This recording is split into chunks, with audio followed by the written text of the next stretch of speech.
We look across the Hudson River to a city that cannot claim any kind of crime decreases. In fact, it's Newark, New Jersey, the largest populated city, best-known city in all of New Jersey. And while its governor, Shamuel Hefe, Chris Christie, missing in action on the campaign trail in New Hampshire, Atlantic City on the cusp of bankruptcy, and Newark, New Jersey, its largest city, now having to request state troopers to come into the city to put down the mounting violent crime, which has resulted in seven murders in 7 days, 14 in the month of January. And on the line to discuss it, Sliwa and Adubato, who's the anchor of One-on-One on PBS every night. He recently interviewed Mayor Ras Baraka and former mayor and now U.S. Senator Cory Booker for a Newark at the Crossroads series airing on PBS. And he is a proud son of Newark.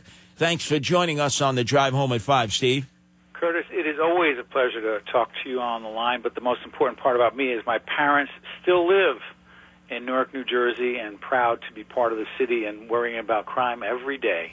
Understood, but Steve, with the governor out on a campaign trail, it seems like Don Quixote, futile.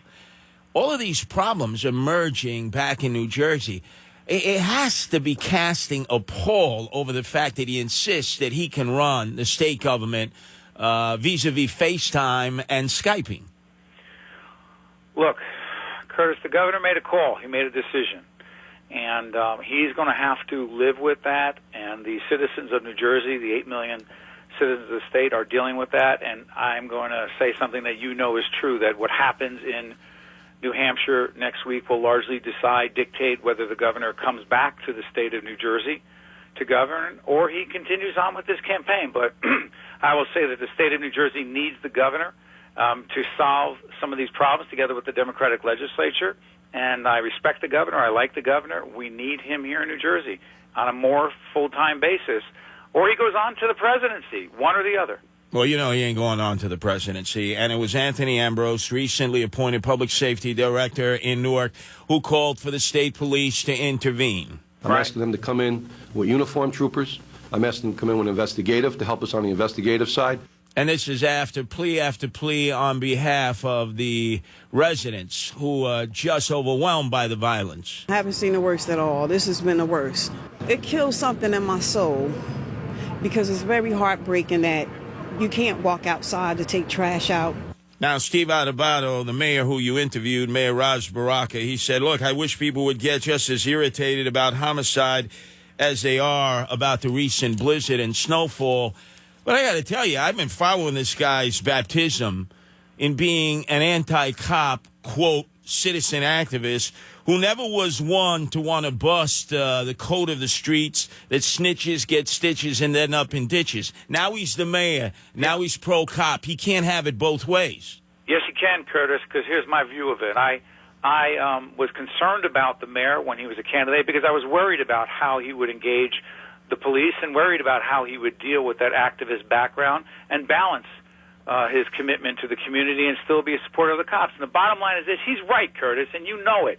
You need the community to place a call, drop a dime, if you will, on somebody in the neighborhood who they know mugged an old lady, was involved in a drive-by. You can't just put it all on the cops and say, save me, protect me, put more cops on the streets. There isn't enough money in the world to do that. There aren't enough cops in the world. So the fact is, that was where the mayor was when he was running as a candidate.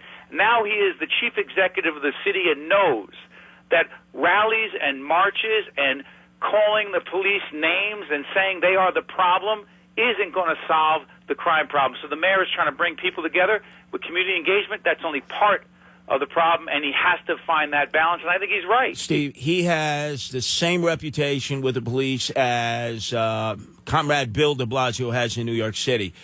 Being anti-cop originally as a city council person in Park Slope, anti-cop as the public advocate, now suddenly as mayor, saying he embraces the police. You can't have it both ways. Now, it's worse for Ras Baraka because he was spawned by the number one cop hater in the history of Newark, his daddy, Leroy Jones, a.k.a. Amira Baraka, who was constantly at war with the cops. So how does this guy stand there and expect to be believable, like you should drop dime, when he would never have done that when growing up in the streets in Newark himself? Curtis, I don't disagree that a lot of the things that Ras Baraka did before he was mayor, in my opinion, did not help the situation between cops and citizens. But the fact is the federal government, the Department of Justice, looked at the city of Newark and said, cops disproportionately white were targeting blacks and Latinos in stop and frisk. And the bottom line is this.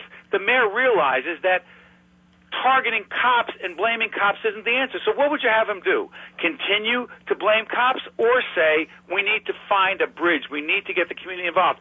I think he's better now because he's acknowledging that the way he was talking before wasn't the answer. So what would you have him do? Keep doing that? Yeah, I would want him to go into the schools. I would want him to say to kids, I was the one who used to be out there in the forefront saying snitches get stitches and end up in ditches. I couldn't have been more hopelessly wrong. I am ashamed of what I used to say. I'm ashamed. In fact, I wish I could rip that chapter out of my own personal history book and keep repeating it because ain't none of the homeboys on South Orange Avenue or in Wake Park or on Bloomfield Avenue in North Ward or Springfield Avenue Central Ward believe any of this epiphany of his now that he's mayor.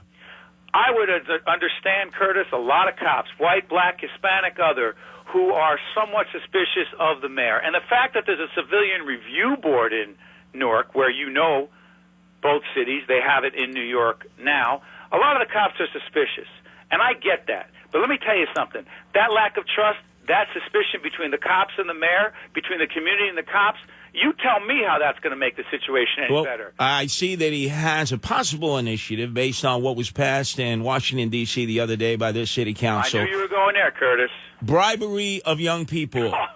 They are going to pay kids to be good. They're going to bribe thugs to be good. Now, doggone well, you can't bribe a thug with money to be good. But apparently Newark wants to follow in the footsteps of Washington, D.C. and waste taxpayers' money even more. I think, Curtis, you're talking about the program they had in Richmond, California, when they paid up to $9,000 to kids who they thought and others who were high-risk people who could potentially commit crimes, and they paid them, and crime went down 77%.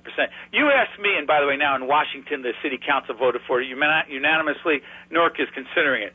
On the surface, Curtis, it sounds insane.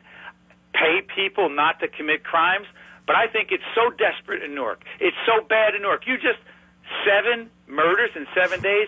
I think it's so desperate they're trying anything. Sliwa and Adubato, you grew up in the North Ward. There's Italian organized crime, a few remnants of it, but it used to be strong. They used to go up to the guy running the bakery and the pizza parlor and say, hey, you pay us not to break your window. That's right. It's called extortion. You mean we're going to teach kids that you extort the system for money in order not to be a criminal? Curtis, listen. You and I agree and disagree about a lot of things. On this one, we agree. Even though it's a desperate situation, I think they've stepped over the line. Because I tell you what, you send a hell of a bad message when you tell kids, listen, here's 9 or 10 grand. Don't do the wrong thing. Kids are lining up saying, hey, listen, I'll take the cash. Are you kidding me? You don't do the wrong thing because it's the wrong thing. And if you do the wrong thing, you're going to pay the price. It's insane. It's crazy. It's wrong public policy. And by the way, Curtis, every dollar that you take to spend to do this, that's money away from the public schools. That's money away from snow removal. That's a choice that you have to make that the city doesn't have, Curtis. They don't have the money to do this. And in the last term of office, Cory Booker was always missing in action. In fact, he was voted one of the top 100 New Yorkers because he was more often in New York raising money to run for senator in Jersey than in Newark. Isn't he partly responsible for this renewed decline in the public safety in Newark because he's so bailed out in the end? Curtis, Cory Booker, Ras Baraka, the previous council, this council, the police department, citizens who are apathetic and don't care and don't pick up the phone and report something they see, everybody to some extent is involved. And if you want to say Cory Booker wasn't as engaged, legitimate point. You want to know something? I think in his heart of hearts, he probably knows that's true. Oh, yeah, and I do, too. So here it is. Missing in action, Cory Booker when he was mayor. Missing in action, Governor Shemuel Hefe, Chris Christie. Doesn't anybody there actually want to serve in office and fight crime? 77 WABC.